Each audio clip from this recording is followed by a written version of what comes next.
The prior protection of the senior citizen's pension, the Old Age Security (OAS) pension, is a fundamental component of Canada's retirement income framework, providing seniors with a basic level of financial security.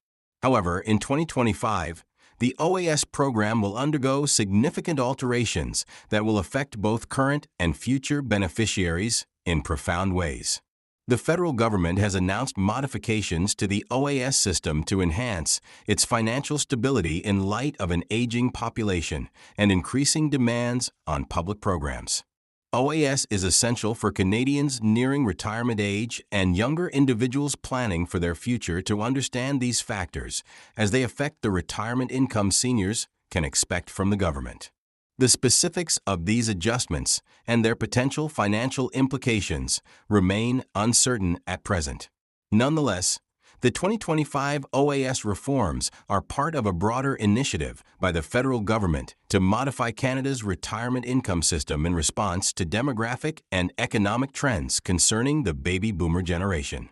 The departure of generations from the workforce heralds a new era of retirement, which is expected to impose a significant load on government budgets as the number of Canadians receiving OAS benefits is projected to increase dramatically.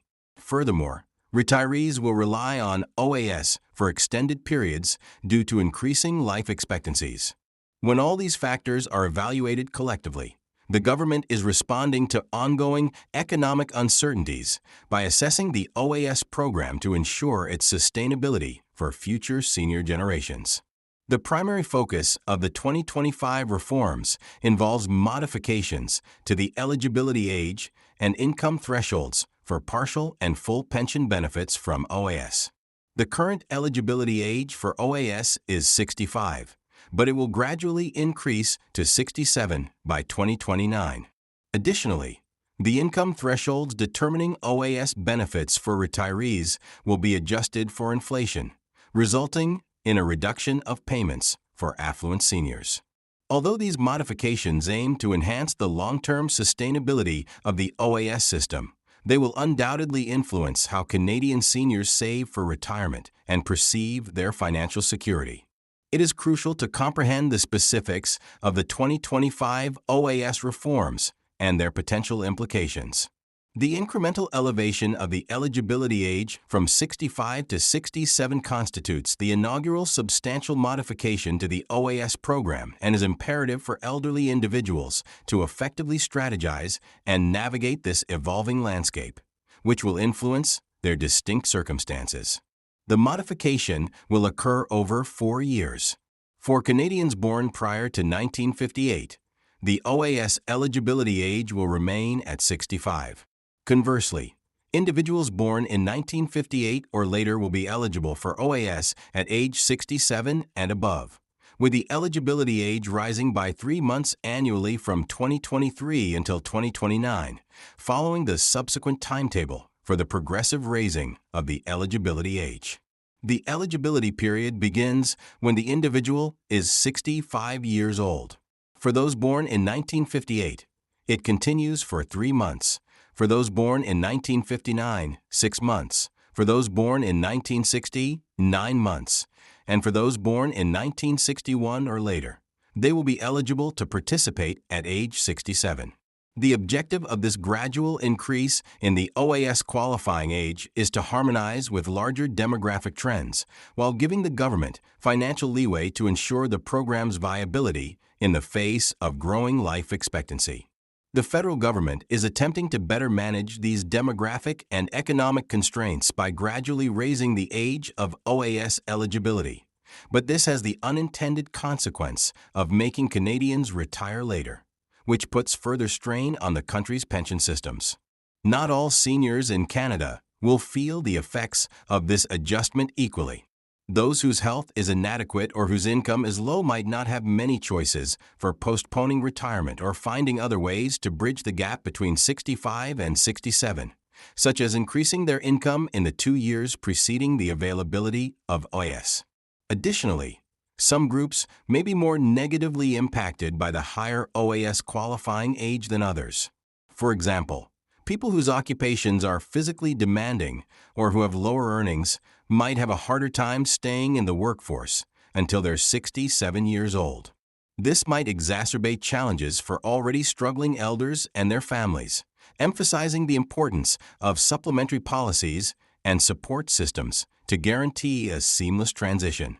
Currently, seniors with yearly incomes above a specific threshold see a reduction in the amount of OAS payments they receive.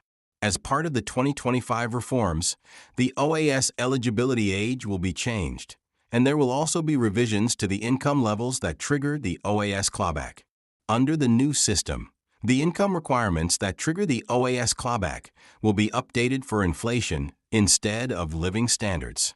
This means that higher-income seniors may receive a partial or perhaps no OAS payment at all. Although this may appear beneficial for retirees, the reality is more complicated. Indexing the OAS pension to inflation means that the income levels at which it is reduced will climb over time, maintaining pace with the cost of living.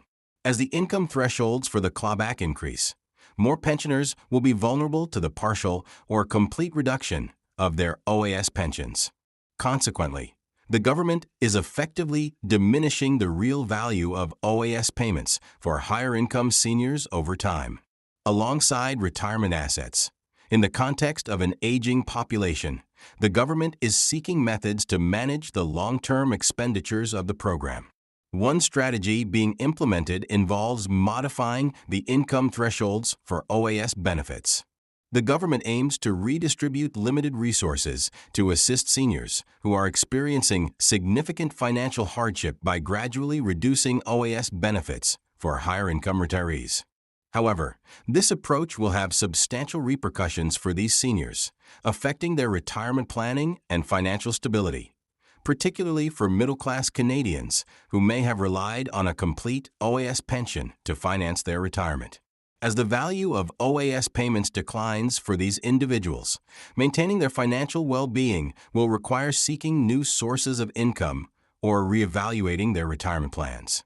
The alterations taking place in 2025 regarding OAS also raise broader issues of justice and fairness in the retirement income system. A serious concern is that these measures, which aim to ensure the OAS program's long-term feasibility, may disproportionately impact specific populations of seniors, particularly those with limited income or financial resources. One potential approach to address this is to enhance modifications to other retirement income programs, such as the Canada Pension Plan, CPP, or the Guaranteed Income Supplement, GIS. Enhancing these programs could broaden their scope and provide additional support to seniors, especially those in need with lower incomes or restricted financial resources. A more comprehensive safety net, through compensation measures like targeted tax credits, subsidies, and other forms of financial aid, could help cushion the impact. For pensioners who stand to lose the most from the OAS reforms, implementing additional tax incentives or financial assistance may be necessary to mitigate the effects. These measures would support retirees whose benefits from older OAS programs have been reduced, ensuring their financial stability and well-being in retirement.